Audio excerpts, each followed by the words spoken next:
Un solo latido en un monitor puede cambiar el destino de todo un hospital.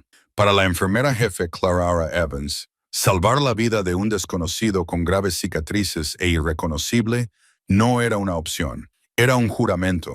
Pero cuando la política del hospital chocó con la moralidad, se encontró despojada de su placa y escoltada por seguridad, tachada de irresponsable por las mismas personas que habían jurado salvar vidas. Los administradores pensaron que el problema estaba resuelto. El silencio se había restablecido. Ese silencio se rompió 3 días después, cuando una caravana de todoterrenos negros del gobierno se detuvo con un chirrido frente a la sala de urgencias, y un comandante de las fuerzas especiales, curtido en 1000 batallas, salió con una pregunta aterradora que pondría de rodillas a la administración del hospital. La lluvia en Seattle no limpiaba las cosas. Solo hacía que las luces de neón de la sala de urgencias del Mercy General Hospital se difuminaran en rayas de color rojo sangre y amarillo de precaución. Eran las 2:00 m de un martes, el turno de noche en nombre y espíritu. Clara Evans se ajustó el cuello de su bata. Era azul, la estándar, pero esa noche le resultaba pesada. Llevaba 14 horas de pie. Le dolían los pies dentro de sus zapatillas gastadas, pero sus ojos, agudos, color avellana e implacables, escudriñaban el panel de admisiones. Clara no era solo una enfermera. A sus 32 años, era el pilar del Centro de Traumatología de Nivel 1 del Mercy General. Conocía el ritmo de la vida y la muerte mejor que sus propios latidos. ¿Café, Clara? Se giró y vio al joven enfermero Toby sosteniendo una taza de poliestireno tibia. Toby acababa de salir de la escuela de enfermería, todavía era optimista, y todavía temblaba cuando llegaban las emergencias. Gracias, Toby, dijo Clara, dando un sorbo. Sabía a tostada quemada, pero la cafeína era necesaria. Hasta ahora, una noche tranquila. Eso me preocupa. Quizás la ciudad está durmiendo, sugirió Toby con una sonrisa. La ciudad nunca duerme, Toby. Solo se recarga como si estuviera en Q. El teléfono rojo de la mesa de traumatología sonó estrepitosamente. El sonido atravesó el murmullo de la sala de urgencias como un cuchillo. Clara dejó el café de golpe y su actitud cambió instantáneamente de la de una colega cansada a la de una general de campo. Cogió el auricular. Mercy General. Evans al habla. La voz al otro lado del teléfono era entrecortada, presa del pánico. Llegada prevista en 2 minutos. Hombre, unos 35 años, sin identificación. Traumatismo contuso masivo. Múltiples heridas de bala. Lo dejaron tirado fuera de una estación de bomberos. Está entrando en parada. Entendido, dijo Clara con voz firme. Preparen la sala de traumatología 1. Colgó y gritó órdenes. Toby, trae el carro de paradas. Doctor Trent, tenemos un caso crítico entrando. GSO inestable. El doctor Nathaniel Trent levantó la vista de su tableta. Estaba apoyado en la encimera, navegando por una aplicación inmobiliaria. Trent era el tipo de médico que quedaba bien en un folleto, pero que desaparecía cuando empezaba el trabajo de verdad. Era sobrino de un miembro de la Junta, un dato que mencionaba al menos 2 veces por turno. ¿Herida de bala? Probablemente un pandillero abandonado por sus amigos, suspiró Trent, sin apenas moverse. Estabilízalo y envíalo al condado si no tiene seguro, Clara. No voy a pasarme la noche sacando balas de un traficante de drogas. Es un ser humano, doctora, espetó Clara, ya dirigiéndose hacia las puertas de la bahía. Y se está muriendo. Las puertas de la bahía de ambulancias se abrieron con un silbido, dejando entrar una ráfaga de lluvia fría y el olor a gasóleo. Los paramédicos entraron corriendo con la camilla, con el rostro sombrío. El hombre que yacía en ella era un desastre. Estaba cubierto de barro y sangre, con la ropa hecha jirones. Pero incluso bajo la suciedad, Clara vio algo inusual. No llevaba ropa de calle. Llevaba pantalones tácticos, del tipo que se compra en tiendas de excedentes militares, pero de mayor calidad. Y sus botas, pesadas, gastadas, profesionales. Perdió el pulso 2 veces durante el trayecto, gritó el médico. Lo recuperamos, pero está en peligro. Llévenlo a traumatología 1 ahora mismo, ordenó Clara. Saltó a la camilla y comenzó las compresiones mientras corrían. Bajo sus manos, el pecho del hombre parecía una jaula de costillas rotas. Le miró la cara. Estaba hinchada, irreconocible, oculta por una espesa barba y sangre seca.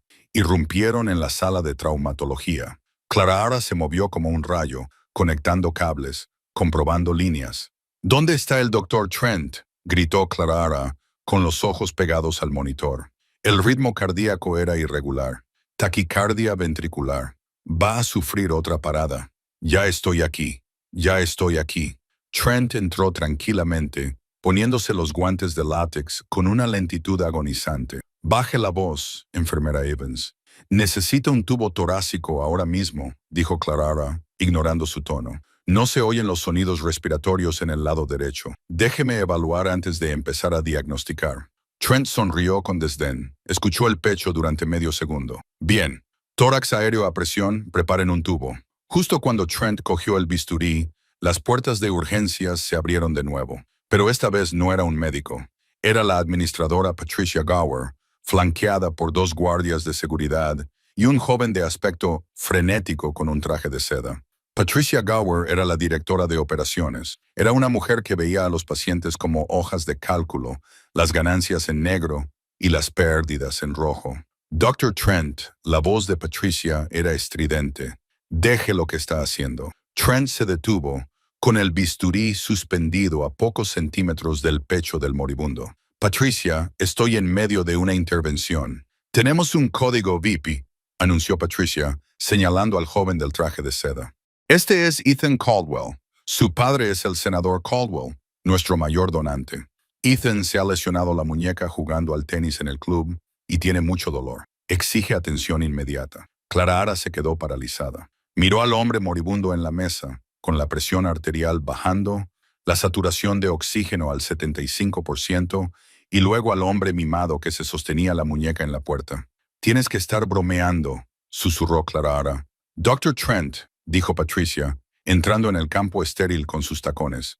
El senador está al teléfono. Quiere que el mejor médico lo atienda a su hijo ahora mismo. Trent miró al desconocido en la mesa, sucio, ensangrentado, probablemente indigente. Luego miró a Patricia y la promesa de favores políticos.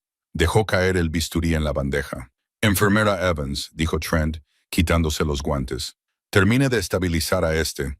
Voy a atender al señor Caldwell. Clara sintió como una fría rabia se encendía en su estómago. No puede irse. Este hombre tiene un pulmón colapsado y una hemorragia interna. Si se va, morirá. Es un desconocido.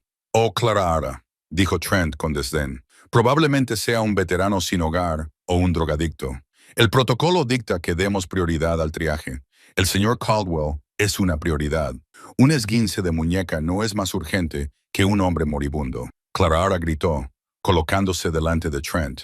Esto es abandono, es negligencia. Patricia Gower se adelantó, con el rostro retorcido en una mueca de desprecio. Es una orden administrativa, enfermera Evans. Apártese o se arrepentirá. El monitor detrás de Clara comenzó a emitir un tono de línea plana. El corazón del desconocido se había detenido. Clara miró la línea plana. Miró a Trent, que se alejaba. Miró la cara engreída de Patricia. No, dijo Clara. Disculpe. Patricia parpadeó. Clara agarró el bisturí que Trent había dejado caer. He dicho que no. El silencio en traumatología 1 era más pesado que los delantales de plomo de radiología. Incluso el pitido rítmico del monitor parecía vacilar. ¿Qué crees que estás haciendo?, siseó Patricia Gower, bajando la voz a un tono peligroso. Clara la ignoró. No miró a la administradora. No miró al cobarde médico que se retiraba hacia la sala VIP. Todo su mundo se redujo al hombre que agonizaba en la mesa. «¡Toby!», gritó Clara. El joven enfermero dio un respingo. «Hazte cargo de las compresiones. No pares hasta que yo te lo diga». «Pero el Dr. Trent se ha ido», balbuceó Toby, con los ojos muy abiertos por el terror. «No me importa si el papa se ha ido. Comprime». Toby se subió al taburete y comenzó a bombear el pecho del hombre. Clara agarró la botella de betadine y la roció sobre las costillas del hombre. Sabía que estaba cruzando una línea. Las enfermeras no realizaban procedimientos quirúrgicos. Era la regla de oro. Si cortaba a este hombre, acabaría con su carrera. Pero si no lo hacía, su vida acabaría. No era una elección. «¡Seguridad!», chilló Patricia. «Quítela de aquí. Está agrediendo al paciente». 2 guardias corpulentos se adelantaron, indecisos. Conocían a Clara. Ella había horneado galletas para sus turnos de noche. Dudaron. No me toquen, advirtió Clara, levantando el bisturí, con los ojos ardientes de una ferocidad que hizo que los guardias se detuvieran. Si me detienen, este hombre morirá, y me aseguraré de que todas las cadenas de noticias de Seattle sepan que el Mercy General dejó morir a un hombre por una lesión de tenis. ¿Quieren eso en su conciencia? Los guardias miraron a Patricia y luego al hombre moribundo. No se movieron. Clara se volvió hacia el paciente. Busca el espacio intercostal, cuarta costilla, línea axilar media. Su formación como enfermera de traumatología era amplia y había visto este procedimiento 1000 veces. Respiró hondo. Hizo el corte. La sangre salió chisporroteando, seguida de una ráfaga de aire. El neumotórax a tensión se liberó. El pecho del hombre se agitó. «Tenemos ritmo», gritó Toby, mirando fijamente el monitor. «Ritmo sinusal. Ha vuelto». Clara no lo celebró. Cogió un kit de tubos torácicos, introdujo el tubo de plástico en la incisión que acababa de hacer y lo fijó con cinta adhesiva. Los niveles de oxígeno del hombre comenzaron a subir. 80%, 85%, 90%. Cogió un estetoscopio y escuchó. Sonidos respiratorios. Estaba respirando. Se inclinó sobre él y le susurró al oído, aunque estaba inconsciente. «Te tengo. No vas a morir solo esta noche. No mientras yo esté aquí». Le revisó las pupilas. Estaban lentas, pero reactivas. Al moverle el brazo para revisar una vía intravenosa, su mano rozó su cuello. Bajo la suciedad y la barba, vio un tatuaje justo debajo de la oreja. No era un símbolo de una pandilla, era un pequeño tridente negro con alas. No reconoció el símbolo, pero lo archivó en su memoria. Enfermera Evans. La voz era fría. Clara se enderezó. El paciente estaba estable, en estado crítico, pero estable. Se dio la vuelta. Patricia Gower temblaba de rabia. El Dr. Trent había regresado, pálido y avergonzado, pero sobre todo vengativo. «Has realizado una cirugía no autorizada», dijo Trent, señalándola con un dedo tembloroso. «Usted no es cirujana. Eso es agresión y lesiones. Le salvé la vida porque usted estaba demasiado ocupada besando el anillo de un donante», replicó Clara, quitándose los guantes ensangrentados y tirándolos a la papelera con un golpe húmedo. «Está acabada», dijo Patricia, con una voz ahora inquietantemente tranquila. «Fuera». «Hay que trasladarlo a la UCI», dijo Clara, manteniéndose firme. «Tiene lesiones internas que requieren exploraciones».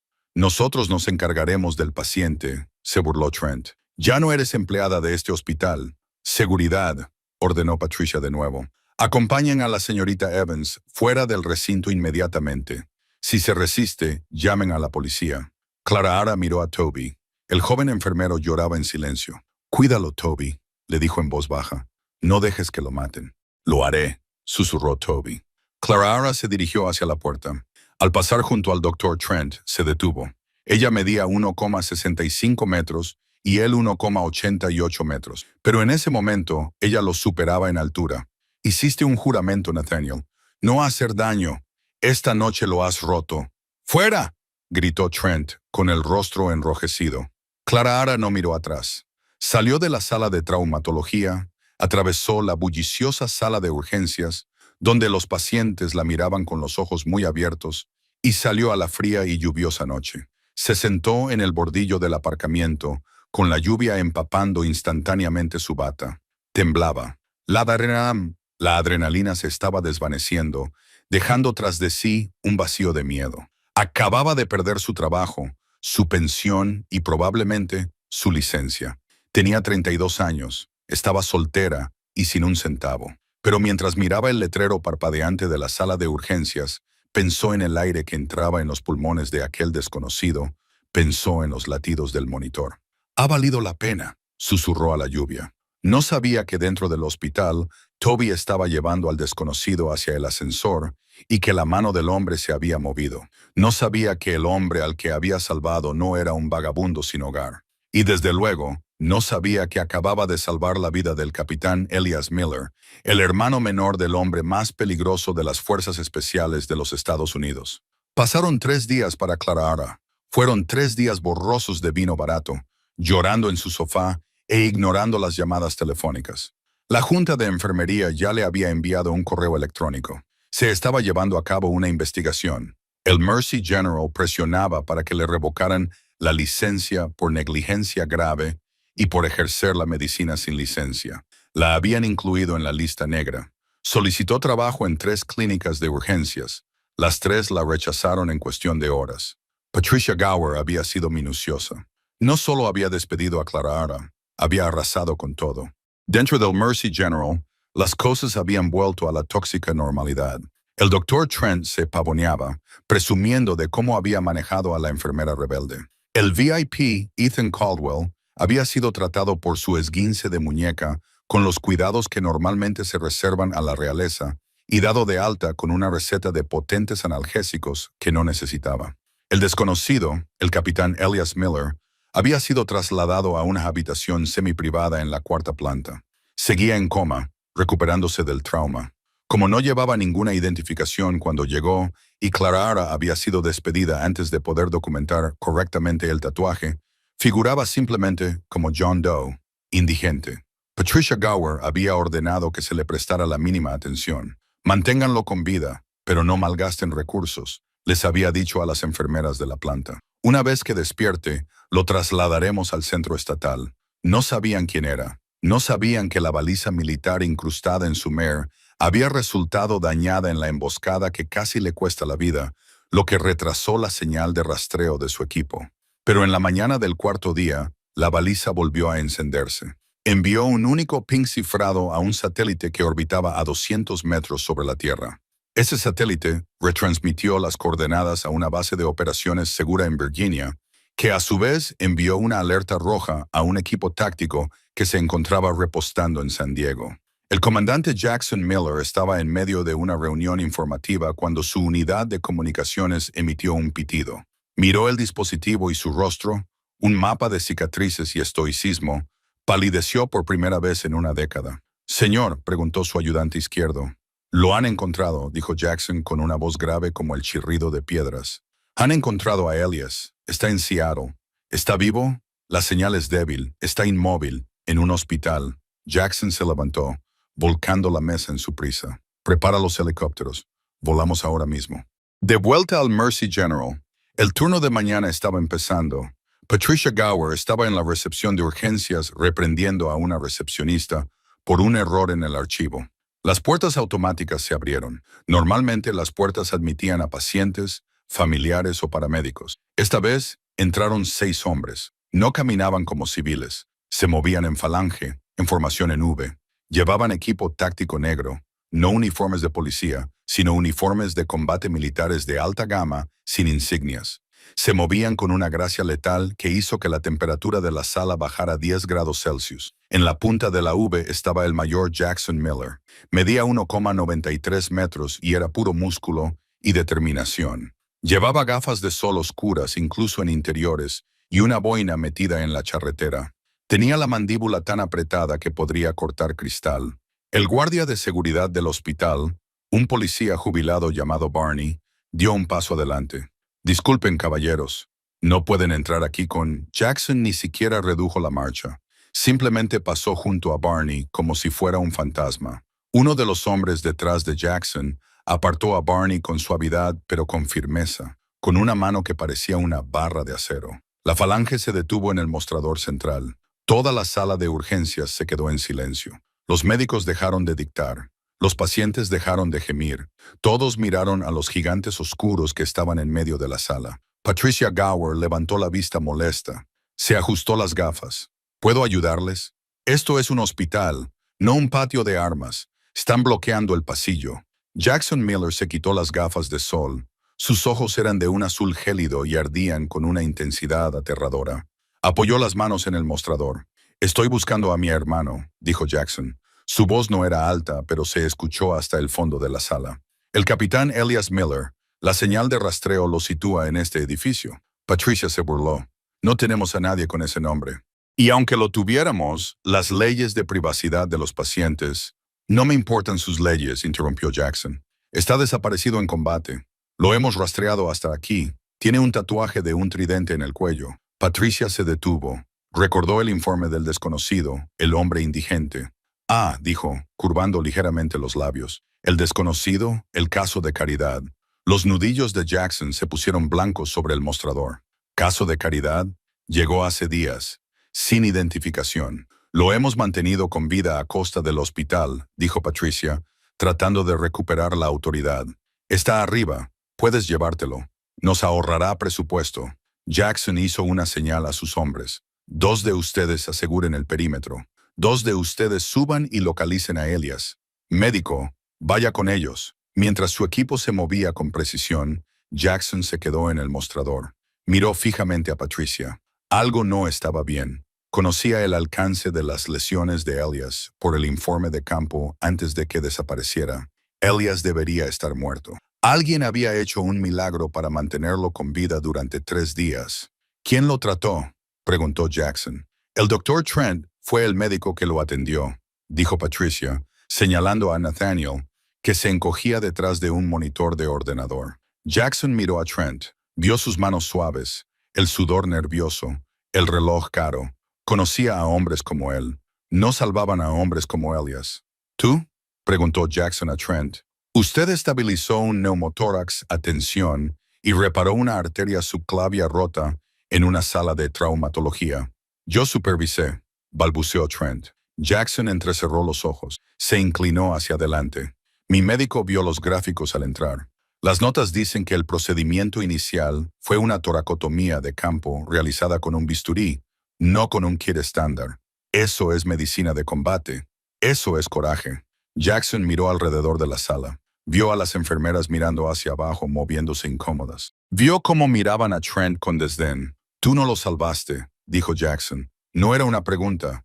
¿Dónde está la persona que realmente lo salvó? Patricia se enfureció. Eso es irrelevante. La empleada en cuestión fue despedida por insubordinación. El heredero desapareció de la sala. Jackson se puso lentamente de pie. Despedida. Desobedeció órdenes directas, dijo Patricia a la defensiva. Priorizó a un vagabundo que no pagaba por encima de un donante VIP. Oye, fue imprudente. Ya no está aquí. El rostro de Jackson no cambió, pero la temperatura de la sala pareció congelarse. Despediste a la persona que salvó a mi hermano. Porque lo salvó.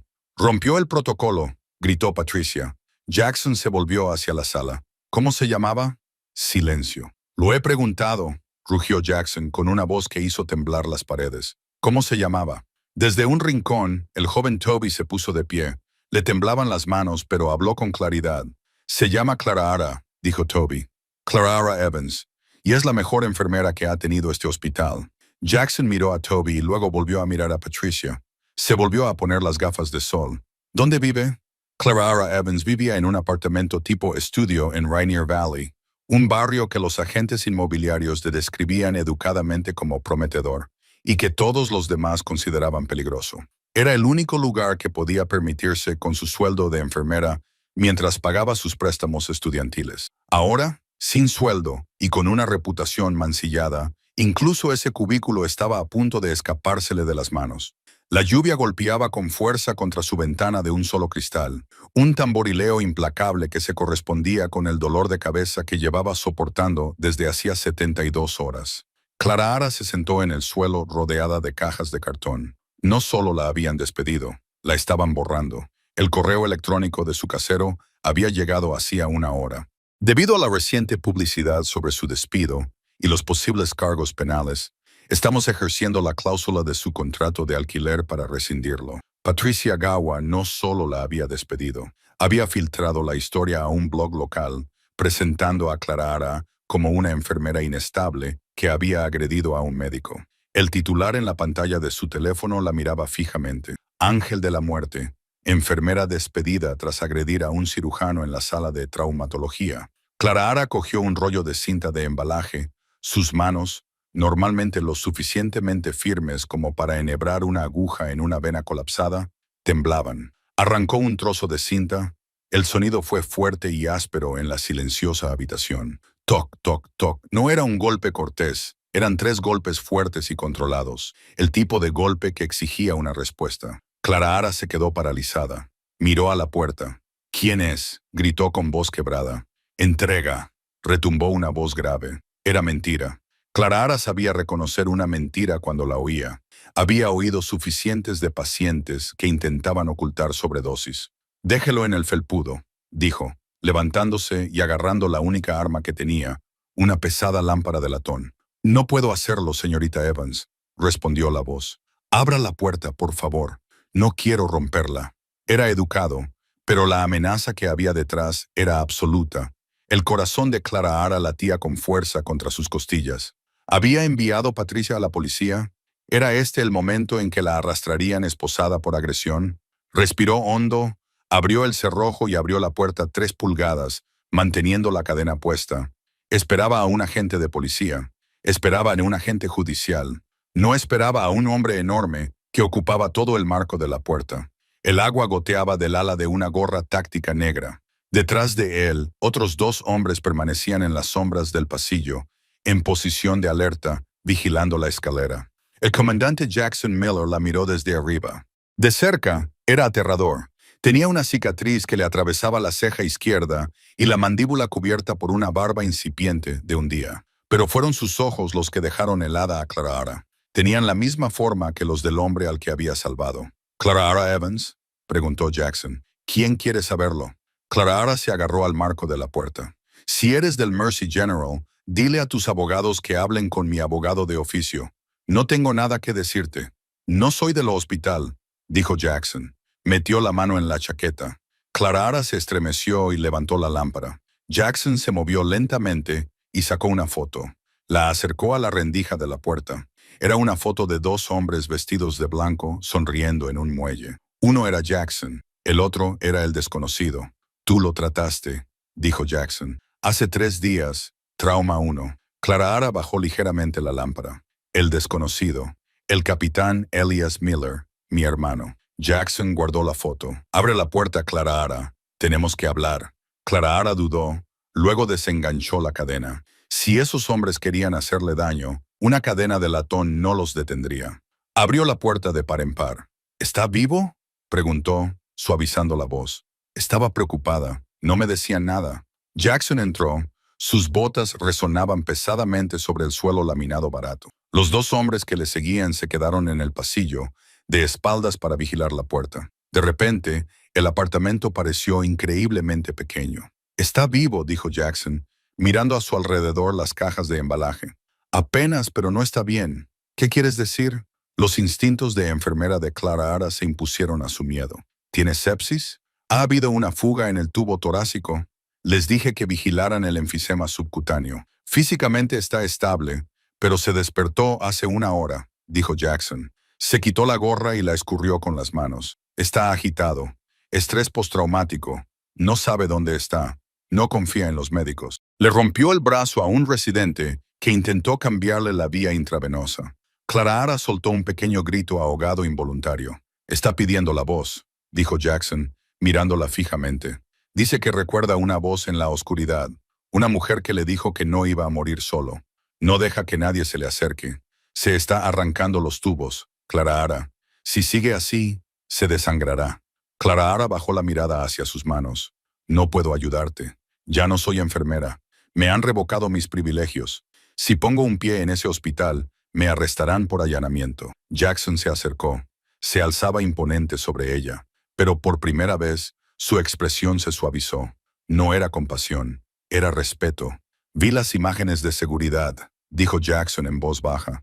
«Te vi saltar sobre esa camilla. Te vi clavar un bisturí en el pecho de mi hermano mientras un cobarde con bata de laboratorio se alejaba». Clara Ara levantó la vista, con los ojos llenos de lágrimas. «Solo hice mi trabajo. Hiciste más que tu trabajo. Fuiste a la guerra por él», dijo Jackson. «Ahora necesito que lo vuelvas a hacer». «No puedo», susurró Clara Ara. «Patricia Gower me destruyó. No me queda nada». Jackson miró la notificación de desahucio que había encima de una caja. La cogió, la leyó y la arrugó en su puño. «¿Crees que Patricia Gower tiene poder?», preguntó Jackson, con un tono de oscura diversión. «No tienes ni idea de lo que es el poder, Clara Ara. Patricia Gower es una burócrata. Yo soy el comandante del primer destacamento operativo de las Fuerzas Especiales. Respondo ante el presidente y ante Dios, y a veces hago esperar al presidente». Arrojó el papel arrugado a un rincón. «Haz las maletas», ordenó Jackson. No para mudarte, sino para trabajar. Vas a venir con nosotros. Pero la policía... Deja que yo me ocupe de la policía, dijo Jackson. Deja que yo me ocupe del hospital. Tu única tarea es mantener a Elias con vida. ¿Puedes hacerlo? Clara miró las cajas. Miró su apartamento vacío. Luego miró la determinación en los ojos de Jackson. Sintió que una chispa se reavivaba en su pecho. La misma chispa que la había llevado a agarrar el bisturí 3 días atrás. Dame 5 minutos, dijo. Jackson asintió.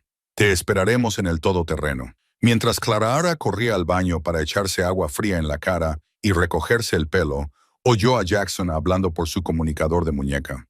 «Veis, aquí Ogro, activo asegurado. Nos dirigimos al Mercy General. Dile al elemento caótico que se mantenga a la espera y dile al gobernador que llame a la junta del hospital. Quiero que se revoque la autorización de Gower para cuando mi vehículo se detenga». Clara cogió su estetoscopio, el que le había regalado su abuela cuando se graduó en la escuela de enfermería. Se lo colgó al cuello. Era como ponerse una armadura. Salió por la puerta, dejando atrás las cajas de embalaje. El trayecto hasta el Mercy General fue silencioso y rápido. El todoterreno negro se movía entre el tráfico como un tiburón entre un banco de peces. Los demás coches simplemente se apartaban. Clara se sentó en el asiento trasero, junto a Jackson. Él tecleaba furiosamente en una tableta resistente. Actualización de estado. Jackson ladró sin levantar la vista. El sujeto mantiene su posición en la habitación 402, informó el conductor. La seguridad del hospital está intentando entrar. Ha bloqueado la puerta con una cama. Si entran, los matará, dijo Jackson con calma. Elías está confundido y su nivel de amenaza está en 11. Pisa a fondo. Cuando llegaron a la zona de urgencias, la escena era caótica. Las luces azules y rojas de los coches de policía parpadeaban sobre el pavimento mojado. Una furgoneta de un equipo de noticias se estaba instalando. A Clara se le hizo un nudo en el estómago. Hay policía por todas partes. No están aquí por ti, dijo Jackson. Están aquí porque mi equipo ha cerrado el 4º piso. El todoterreno se detuvo con un chirrido. Jackson abrió la puerta de una patada antes de que el vehículo se detuviera por completo. Le tendió la mano a Clara. «Quédate cerca de mí. No dejes de caminar. No respondas a ninguna pregunta». Clara le cogió la mano. Era áspera y cálida. La sacó del coche y de repente se pusieron en marcha. Una falange de 4 soldados los rodeó, creando un muro humano de hierro en movimiento. Atravesaron las puertas automáticas. El vestíbulo estaba lleno de gente gritando. Patricia Gower estaba de pie en el centro de la sala, gritándole a un sargento de policía. «Quiero que se lleven a esos hombres. Esto es una instalación privada. Está permitiendo que unos terroristas mantengan secuestrada una planta». Patricia gritó. «Mamá, tienen credenciales federales». El sargento intentó explicarlo. Patricia se dio la vuelta y vio a Jackson. Entonces vio a Clara. Sus ojos se abrieron como platos y su rostro se contorsionó en una máscara de puro veneno. Señaló a Clara con un dedo bien cuidado. «Tú», chilló Patricia. «Agente, arréstela. Esa es la mujer. Está entrando sin permiso. Ella es la que ha empezado todo esto». El sargento de policía miró a Clara y luego a los enormes soldados que la rodeaban. Dio un paso atrás. Patricia se adelantó, bloqueándoles el paso. «No irás a ninguna parte, Clara Evans. Esta noche estarás en una celda. Eres una vergüenza para esta profesión». Jackson se detuvo. Todo el pelotón se detuvo. Miró a Patricia con una expresión de absoluto aburrimiento. «Señorita Gower», dijo Jackson, «está interfiriendo en una operación militar federal. Este es mi hospital», gritó Patricia, dando una patada en el suelo. «Y ella es una empleada despedida». «Es consultora civil del Ejército de los Estados Unidos», corrigió Jackson con suavidad. «Y desde hace 5 minutos, este no es su hospital». Patricia parpadeó. «¿Qué? Compruebe su correo electrónico», dijo Jackson, señalando con la cabeza la tableta que ella tenía en la mano. Patricia bajó la vista. Le temblaban las manos mientras desbloqueaba la pantalla. Leyó el asunto del correo y se le quedó la cara pálida. Era del presidente del consejo. Asunto: suspensión inmediata en espera de investigación, debido a acusaciones de negligencia grave con respecto a un paciente de alta prioridad y al incumplimiento de los protocolos de triaje. «Esto no puede ser», tartamudeó Patricia. El doctor Trent dijo. El doctor Trent, le interrumpió Jackson, señalando hacia la esquina. Dos policías militares estaban leyendo los derechos de Nathaniel Trent. El médico lloraba y les suplicaba que llamaran a su tío. El doctor Trent falsificó los registros médicos para afirmar que había realizado la intervención que salvó la vida de mi hermano. Encontramos las marcas de tiempo digitales. Eso es fraude. Y como mi hermano es un agente federal, es un delito federal. Jackson se inclinó y bajó la voz hasta convertirla en un susurro que solo Patricia y Clara podían oír. Priorizó al hijo de un donante con un esguince en la muñeca por encima de un capitán condecorado que recibió 3 balazos por este país. Despidió a la única persona con el valor moral de salvarlo. No solo perdió su trabajo, señorita Gower, acabó con su carrera. Jackson hizo una señal a sus hombres. ¡Vamos! Pasaron junto a una Patricia Gower atónita y en silencio. Clara sintió una oleada de adrenalina. Mantuvo la cabeza alta y pasó junto a la sala de enfermeras, donde sus antiguos compañeros la observaban con la boca abierta. Toby, el joven enfermero, le hizo un sutil gesto de aprobación con el pulgar desde detrás de una cartilla. Llegaron al ascensor y subieron en silencio hasta la 4ª planta. Cuando se abrieron las puertas, la tensión era palpable. El pasillo estaba bloqueado por muebles del hospital. 2 de los hombres de Jackson montaban guardia con rifles colgados al pecho. «Informe», dijo Jackson. «Está ahí dentro, jefe. Tiene un bisturí. Probablemente lo haya robado de una bandeja. Dice que la próxima persona que entre recibirá una puñalada en el cuello». Jackson se volvió hacia Clara. «No me hará daño, pero no me deja que lo trate. Necesita que le vuelvan a poner las vías intravenosas y que le revisen la herida. Está delirando». «Yo puedo hacerlo», dijo Clara. Su miedo había desaparecido. Este era su trabajo. Para eso había nacido. «Ve», dijo Jackson. «Nosotros nos quedaremos aquí». Clara se acercó a la puerta atrancada. No gritó. No intentó abrirla a empujones. Llamó suavemente. «Capitán Miller», dijo en voz baja. Dentro de la habitación, el sonido de una respiración pesada y entrecortada se detuvo. «¿Quién es?», preguntó una voz ronca. Sonaba como grava crujiendo bajo las ruedas. «Soy Clara», dijo ella. «Estaba allí cuando entraste bajo la lluvia. Te dije que no te dejaría morir solo». Hubo un largo silencio. Luego se oyó el sonido de una cama arrastrándose por el suelo. La puerta se abrió un poco. Elias Miller tenía peor aspecto que en urgencias, sobre todo porque estaba despierto y furioso. Tenía los ojos desorbitados, inyectados en sangre y moviéndose rápidamente. Sostenía con fuerza una pequeña bisturí quirúrgico. Llevaba una bata de hospital rasgada en el hombro, dejando al descubierto las suturas recientes y dolorosas que Clara le había colocado allí. La miró, le escudriñó el rostro, los ojos, las manos. Dejó caer el bisturí. «Eres tú», susurró. Se apoyó en el marco de la puerta y de repente le abandonaron las fuerzas. «Tú eres la que desobedeció la orden». «No sigo órdenes que matan a gente», dijo Clara, dando un paso adelante y sujetándolo cuando se tambaleó. Era la mitad de grande que él, pero lo sujetó y lo guió de vuelta a la cama. «Ahora, ¿vas a dejarme arreglar esta vía intravenosa o vas a manchar de sangre mi bata limpia?» Elías soltó una risa seca y dolorosa. Se sentó en el borde de la cama, haciendo un gesto de dolor. «Eres mandona». «Soy enfermera jefe», dijo Clara, ayudándole a subir las piernas al colchón. Ser mandona forma parte del uniforme. Lo evaluó rápidamente. Su frecuencia cardíaca era altísima y tenía la piel húmeda. Estaba deshidratado y le dolía. Cogió un kit de vía intravenosa nuevo del carro que había en la habitación. Sus manos se movían con eficiencia y destreza, encontrando la vena, introduciendo el catéter y asegurando la vía. Le inyectó un bolo de suero fisiológico y un sedante suave. Elías la observó todo el tiempo. Su mirada no era depredadora como la de los hombres del bar, ni desdeñosa como la de los médicos.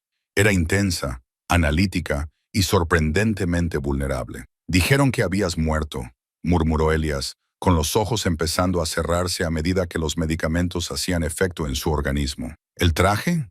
¿La señora?» «Ella dijo que te habías ido. He vuelto», dijo Clara, alisándole la sábana. «¿Jackson?», preguntó Elías, mirando hacia la puerta. «Está fuera, vigilando la puerta». Elías asintió con la cabeza y cerró los ojos. «Bien, les da miedo. A mí también me da un poco de miedo», admitió Clara. Elías sonrió, una leve sonrisa a través de su barba. Le gustas, lo noto, te ha traído de vuelta. Duerme, capitán, dijo Clara. Elías, corrigió él con la voz reducida a un susurro. Llámame. Elías se quedó dormido. Clara se quedó allí un momento, escuchando el pitido del monitor, un ritmo constante y fuerte. Era el sonido más hermoso que había oído nunca. La puerta se abrió silenciosamente detrás de ella. Jackson entró, miró a su hermano dormido y luego a Clara. Vio la nueva vía intravenosa, las constantes vitales estables, la paz que reinaba en la habitación. «Eres buena», dijo Jackson. Clara comprobó la velocidad de goteo por última vez. «Lo sé. Patricia Gower se ha ido», dijo Jackson de pie junto a ella. «La Junta va a convocar una reunión de emergencia. Quieren ofrecerte tu trabajo de vuelta con un aumento de sueldo y una disculpa formal». Clara miró a Elias, que dormía. Pensó en cómo el hospital la había descartado. Pensó en la arrogancia de Trent y la crueldad de Patricia. «No lo quiero», dijo Clara. Jackson arqueó una ceja. «No, no». Clara se volvió hacia él. «Mercy General es un negocio. He terminado con los negocios. Quiero salvar vidas, no obtener beneficios». «Bien», dijo Jackson, con una lenta sonrisa extendiéndose por su rostro. Eso cambió por completo su actitud, haciéndolo parecer menos una máquina de guerra y más un hombre con un plan. «Porque tengo otra oferta para ti». «¿Qué tipo de oferta?» «El ejército tiene contratistas médicos privados, atención especializada para activos de alto valor, personas que pueden manejar el estrés, que pueden tomar decisiones difíciles y a las que no les importa la política». Jackson le entregó una tarjeta. Era negra con un emblema dorado en forma de tridente. «El sueldo es el triple de lo que ganabas aquí. Las horas son peores, los lugares son peligrosos, pero nunca más tendrás que rendir cuentas a un burócrata. Tú me rendirás cuentas a mí». Clara tomó la tarjeta. Pasó el pulgar por el logotipo en relieve. «¿Cuándo empiezo?», preguntó. «Ya has empezado», dijo Jackson. «Bienvenida a la unidad, enfermera Evans». Habían pasado 3 semanas desde el incidente en el Mercy General, pero Clara Evans sentía como si hubiera vivido una década en ese tiempo. Ya no estaba en Seattle. Ahora se encontraba en el Roost, una estación de radar en desuso situada en un acantilado de la costa de Washington que la unidad de Jackson había convertido en un refugio secreto. El viento soplaba con fuerza y olía a sal y pino, un marcado contraste con el olor antiséptico de la sala de urgencias. Clara ajustó el flujo del concentrador de oxígeno portátil. «La saturación de oxígeno es del 98% con el aire de la habitación», anunció mientras anotaba el dato en su tableta. «Te estás recuperando más rápido de lo que cualquier humano tiene derecho a hacerlo, Elias». El capitán Elias Miller estaba sentado en el borde de la cama, sin camisa. Su torso era un mapa de violencia, con moretones amarillos que se estaban desvaneciendo. La línea roja de la cicatriz de la toracotomía donde Clara lo había salvado y las cicatrices plateadas más antiguas de una vida pasada en las sombras. Flexionó el brazo derecho, haciendo una leve mueca de dolor. «Es la comida», gruñó Elias, buscando su camisa. «Las raciones del ejército no saben como tu lasaña». Clara sonrió, sintiendo ese familiar cosquilleo en el pecho. Vivir en estrecha convivencia con los hermanos Miller y su equipo había supuesto un gran cambio. Eran hombres ruidosos y peligrosos que limpiaban sus armas en la mesa, pero con Elias era diferente. Él era la calma en medio de la tormenta. «No te acostumbres», bromeó Clara, revisando el vendaje de su costado. «Una vez que te den el alta, volveré a lo que sea mi trabajo ahora». Elías le cogió la mano. Tenía la piel áspera, callosa por apretar el gatillo y trepar por cuerdas, pero su tacto era increíblemente suave. La miró, con sus ojos color avellana serios. «Ahora formas parte del equipo, Clara. Jackson confía en ti. Yo confío en ti». Hizo una pausa y le acarició la muñeca con el pulgar. «Y me has salvado la vida. En mi mundo, eso crea una deuda que nunca se puede pagar por completo». «No me debes nada», susurró Clara, con el pulso acelerado. «Te lo debo todo», la corrigió él. El momento se rompió cuando la pesada puerta metálica se abrió de golpe. El comandante Jackson Miller entró con el rostro sombrío. No llevaba su equipo táctico habitual. Vestía ropa de civil, vaqueros y una camisa de franela. Pero seguía pareciendo letal. Dejadlo ya, dijo Jackson, aunque su voz carecía de su habitual dureza. Tenemos un problema. Elías pasó instantáneamente de paciente a soldado. Situación actual. Jackson lanzó un expediente sobre la mesita. Sabemos por qué te tendieron una emboscada, Elias. No fue un ataque aleatorio del cártel. Fue una operación de limpieza. Elias cogió el expediente. El negocio de armas es más grande, dijo Jackson, paseándose por la pequeña habitación. Desciframos el teléfono que recuperaste antes de caer. El comprador no era un ciudadano extranjero. El comprador era una empresa ficticia registrada en Delaware. Clara escuchaba, confundida. ¿Qué tiene esto que ver con el hospital? Jackson se volvió hacia ella. Todo. La sociedad ficticia conduce a una sociedad de cartera y el accionista mayoritario de esa sociedad es un fideicomiso ciego gestionado por la familia Caldwell. A Clara se le heló la sangre. Caldwell, como en el senador Caldwell, el padre del VIP con la lesión en la muñeca. El mismo, asintió Jackson con severidad. El senador Richard Caldwell no es solo un político. Está vendiendo en secreto armamento militar a insurgentes para desestabilizar regiones en las que tiene inversiones petroleras. Elías encontró las pruebas. Por eso intentaron matarlo en el campo. Y cuando no murió, dijo Elías, bajando la voz hasta convertirla en un gruñido peligroso, me rastrearon hasta la misericordia, general. Exactamente, dijo Jackson. Interceptamos una llamada hace una hora. Patricia Gower no te despidió solo porque fuera mezquina. Clara estaba en nómina. Le avisó al hombre de confianza del senador de que un desconocido que coincidía con la descripción de Elias estaba en traumatología. Por eso Ethan Caldwell estaba allí. No estaba allí por una lesión en la muñeca. Estaba allí para confirmar el asesinato. Clara se sintió mal. La arrogancia del joven con traje de seda de repente cobró sentido. No era solo un niño mimado. Era un buitre rondando un cadáver. Entonces, los delatamos, dijo Clara. Llevamos los archivos al FBI. No podemos, dijo Jackson. El director del FBI cena esta noche en la finca de Caldwell. La corrupción es profunda. Si entregamos esto ahora, las pruebas desaparecerán y todos moriremos en un trágico accidente de entrenamiento. Entonces, ¿qué hacemos?, preguntó Elias, poniéndose de pie. Hizo un gesto de dolor, pero se mantuvo erguido. Pasamos al ataque, dijo Jackson. Esta noche iremos a la finca de Caldwell. Tenemos que asegurar el servidor físico que vincula al senador con la empresa ficticia. Está en su biblioteca privada. Yo voy, dijo Elias inmediatamente. No tienes autorización, intervino Clara, con su voz de enfermera cortando la testosterona. Las suturas apenas aguantan. Si vuelves a abrir esa arteria, te desangrarás en cuestión de minutos. No necesito llevar una mochila, argumentó Elias. Puedo conducir, puedo vigilar. No, dijo Jackson. Elias se queda aquí. Es demasiado arriesgado. Si Caldwell sabe que vamos, nos atacará con todo lo que tiene. Elias es el testigo principal. Tiene que sobrevivir. Jackson miró a Clara. Y tú te quedas con él. Este lugar es seguro, pero voy a dejar a 2 hombres en el perímetro por si acaso. No soy una niñera, murmuró Elias. Tú eres el activo, dijo Jackson con firmeza. Clara, manténlo quieto. Cédalo si es necesario. Jackson cogió su bolsa de equipo. Salimos en 10 minutos. Cierra las puertas tras nosotros. Mientras el equipo de operadores vestidos de negro se subía a los todoterrenos que esperaban fuera, Clara sintió una profunda y angustiosa sensación de temor. Cerró con llave la pesada puerta de acero del búnker. El silencio volvió a la Casa Franca, pero esta vez no se sentía pacífico. Se sentía como la respiración contenida antes de un grito. Cayó la noche. El viento aullaba afuera. Elias limpiaba una pistola en la mesa, una Sig Sauer P-320. Se movía con una gracia rígida y dolorosa. ¿Crees que lo conseguirán?, preguntó Clara, rompiendo el silencio. Estaba preparando té, tratando de mantener las manos ocupadas. Jackson es el mejor que hay, dijo Elias, sin levantar la vista. Pero Caldwell está desesperado. Los hombres desesperados son peligrosos. De repente, las luces del búnker parpadearon y se apagaron. El zumbido del sistema de ventilación se interrumpió.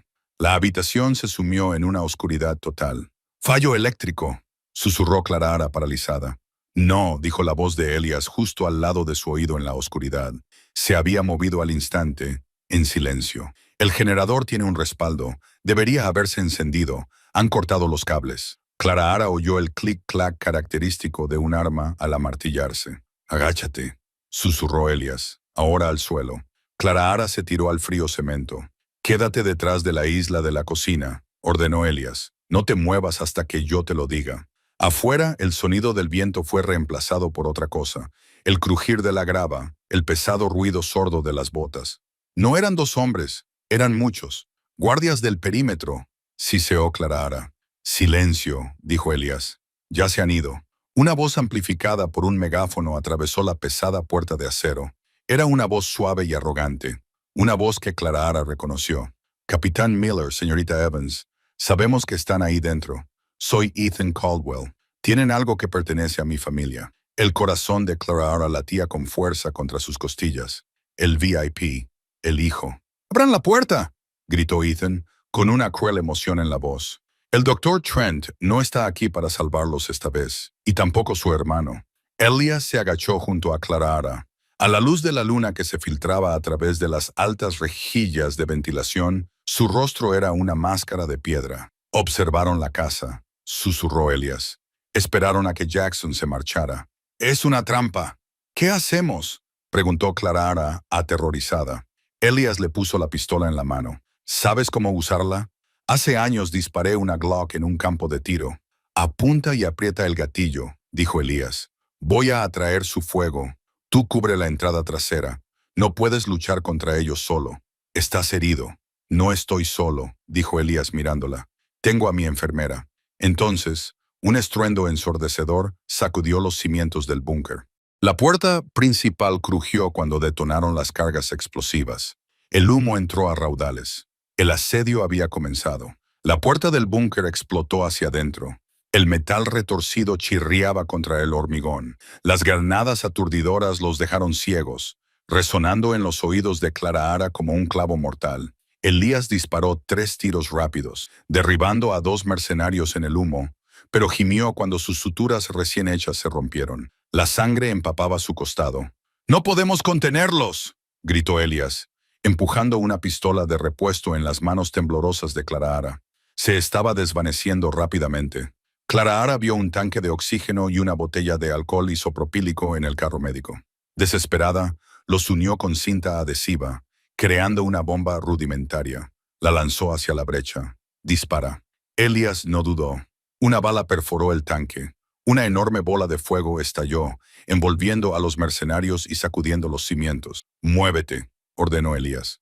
Salieron corriendo por la salida de emergencia bajo la lluvia torrencial, resbalando en el barro. Llegaron al árbol antes de que Elias se derrumbara, sin fuerzas. «Vete, Clara Ara», jadeó. «No», se negó ella levantándolo. «No voy a dejar atrás a la paciencia». De repente, Ethan Caldwell salió de las sombras. Apuntó con una pistola con silenciador a la cabeza de Elias. No llevaba equipo, solo una costosa gabardina. La heroica enfermera y el soldado destrozado. Ethan sonrió con desprecio. «Mi padre te envía saludos». Apretó el dedo sobre el gatillo. Clara Ara se colocó directamente delante de Elias, protegiéndolo con su cuerpo, y levantó su arma. «Tendrás que pasar por encima de mí». Ethan se rió con crueldad. «Con mucho gusto». Crack. Se oyó un solo disparo. Clara Ara se estremeció, esperando la oscuridad, pero no cayó. Ethan miró hacia abajo confundido, a la mancha roja que se extendía por su pecho. Se derrumbó silenciosamente en el barro. Clara Ara se dio la vuelta. En la cresta de arriba, Jackson Miller bajó su rifle de francotirador, flanqueado por docenas de agentes del FBI que inundaban el valle. Clara Ara cayó de rodillas, abrazando a Elias con fuerza mientras descendía la caballería. Habían ganado. Y esa es la historia de Clara Ara Evans, la enfermera que se negó a dejar morir a un héroe y, al hacerlo, se convirtió ella misma en una heroína. Nos recuerda que, a veces, los guerreros más valientes no llevan armas. Llevan estetoscopios y se niegan a ceder ante la injusticia. Clara Ara perdió su trabajo, su hogar y su reputación, pero nunca perdió su integridad. Y al final, encontró un amor y un propósito por los que valía la pena luchar. Si esta historia te ha llegado al corazón o te ha acelerado el pulso, dale al botón me gusta. Ayuda mucho al crecimiento del canal. ¿Crees que él habría tenido el valor de plantarle cara a la administración del hospital como hizo Clara Ara? Cuéntamelo en los comentarios. Y si quieres más historias sobre héroes de la vida real, justicia y romance, suscríbete y activa la campana de notificaciones para no perderte ningún video. Gracias por vernos.